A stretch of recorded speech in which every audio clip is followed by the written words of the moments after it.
दोस्तों, आप सबों को मेरा नमस्कार। मैं अधिवक्ता शिवशंकर गुप्ता।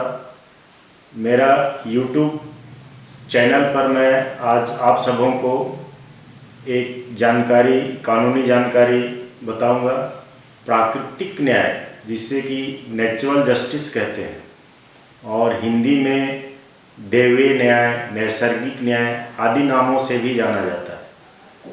तो प्राकृतिक न्याय की जानकारी आप सबों को बहुत ही जरूरी है, क्योंकि प्राकृतिक न्याय नियम का पालन करना विधि के शासन में प्रत्येक क्षेत्रों में आवश्यक है। और इसके अभाव में अगर कोई कार्रवाई की जाती है अधिकारी या अर्ध न्यायिक कार्यों में या न्यायालयों में, तो उसे मनमाना मानते हुए न्यायालय में अगर प्रकरण जाती है तो उसे निरस्त कर दिया जाता है। तो दोस्तों, मैं प्राकृतिक न्याय नियम क्या है इसे मैं संक्षिप्त में और सरल शब्दों में समझाऊंगा।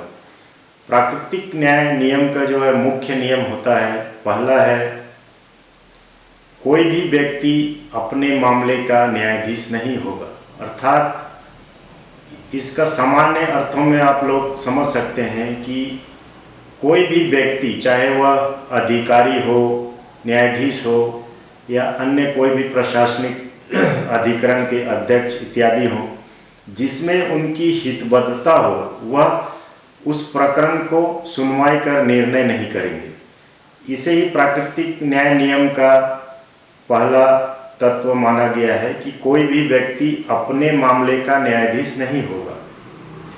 जैसा कि एक संक्षिप्त उदाहरण आप लोगों को इस पे सरल शब्दों में मैं समझा रहा हूँ कि कोई भी अधिकारी जो किसी अधीनस्थ कर्मचारी को, मान लीजिए कि उसे कोई ड्यूटी में चेकिंग वगैरह के लिए जाता है और उसको कोई लापरवाह पाता है या वहाँ कोई सोते हुए उसे पाता है, तो वहाँ वह अधिकारी जो है ना, उसमें उसकी हितबद्धता हो गई, इंटरेस्ट हो गया, तो वह अधिकारी जो है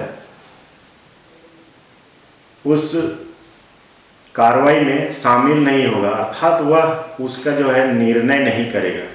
भले ही उस कार्रवाई में वह अपना सफाई, अपना गवाह बयान देगा, लेकिन वह उसका स्वयं निर्णायक नहीं होगा। तो प्राकृतिक न्याय नियम का पहला जो है तत्व है कि यही कि कोई भी जिसमें किसी अधिकारी या अन्य व्यक्ति, न्यायाधीश जिसका कोई हितबद्धता हो, अर्थात उसमें उसका इंटरेस्ट हो, वह उस प्रकरण का निर्णय नहीं करेगा, अर्थात कि न्याय नहीं करेगा। दूसरा होता है दोस्तों कि कोई भी कार्रवाई बिना सुनवाई का उचित अवसर दिए नहीं किया जाना चाहिए। इसका एग्जाम्पल है कि कोई भी कार्रवाई, कोई भी व्यक्ति अगर न्यायालय में कोई किसी के खिलाफ या किसी भी अधिकारी या किसी भी ट्रिब्यूनल के समक्ष कोई शिकायत, फरियाद या मामला ले जाता है, तो अगला जो विपक्ष होता है उसको सुनवाई का उचित अवसर दिया जाना चाहिए। अर्थात उसे सूचना मिलना चाहिए, उसे अपने पक्ष पे सफाई पेश करने के लिए, उसे प्रतिपरीक्षण करने के लिए उसे जो है उचित अवसर देना चाहिए, और जो है युक्ति युक्त होना चाहिए। तीसरा है दोस्तों,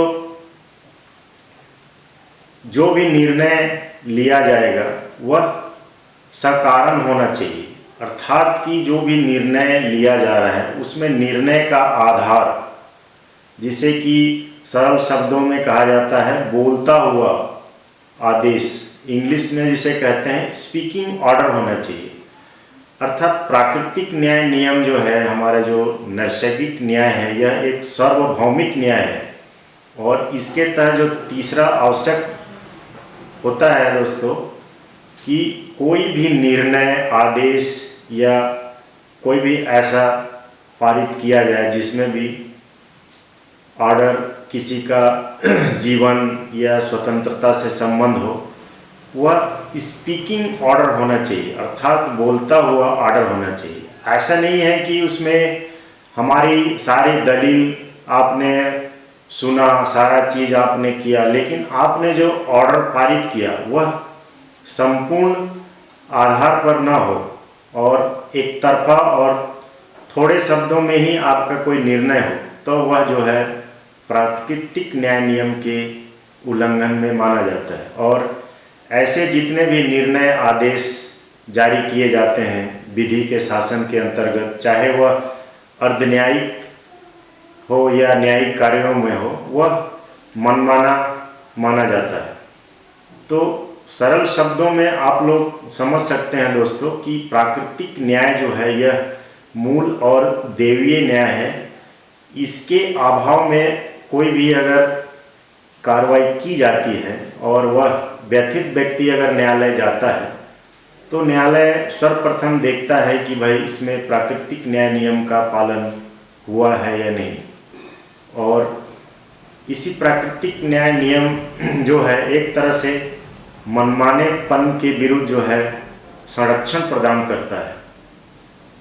तो मेरा इस प्राकृतिक न्याय नियम के संबंध में जानकारी पर आप समझ गए होंगे दोस्तों कि प्राकृतिक न्याय नियम जो है किसी भी कार्रवाई में कितना महत्वपूर्ण है। तो इसे अपने जानकारी में आप लोग को रखना चाहिए ताकि किसी भी तरह का व्यथित होने से आप लोग न्यायालय के शरण में जा सकते हैं। तो यह जानकारी अच्छी लगी हो तो मेरे चैनल को सब्सक्राइब करें और लाइक करें। धन्यवाद।